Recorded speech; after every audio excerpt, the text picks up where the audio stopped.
काय झालं होतं दादा, तुम्ही सांगाल का? तुम्ही प्रत्यक्ष दर्शन होते. ऑफ साईडने जी गाडी आली पुष्पक एक्सप्रेस, त्या एक्सप्रेस मधनं दूर निघताना दिसला एसी डब्यातनं.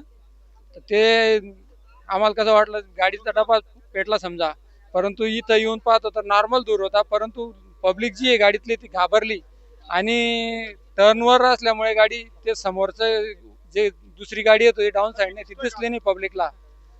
तर त्या प्रॉब्लेममुळे असं झालं की एका बाजूला नदी होती, नदीवरनं खाली उतरायला जागा नव्हती आणि पलीकडनं दुसरा ट्रॅक होता डाऊन साईडचा. तर त्या ट्रॅकच्या ठिकाणी त्यांना उतरायला जागा मिळाल्यामुळे त्यांनी तिकडे उतरायचा प्रयत्न केला, परंतु समोरची गाडी त्यांना न दिसल्यामुळे ते त्या ट्रॅकवर उतरले आणि समोरच्या गाडीतनं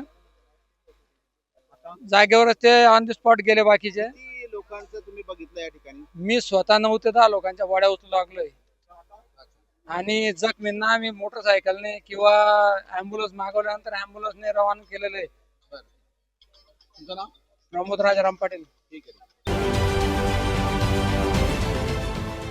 देश विदेशातील प्रत्येक घडामोडींचे लाईव्ह अपडेट मिळवण्यासाठी आता साम टीव्हीच्या सर्व सोशल मीडिया प्लॅटफॉर्मला लाईक, फॉलो आणि सबस्क्राईब करा.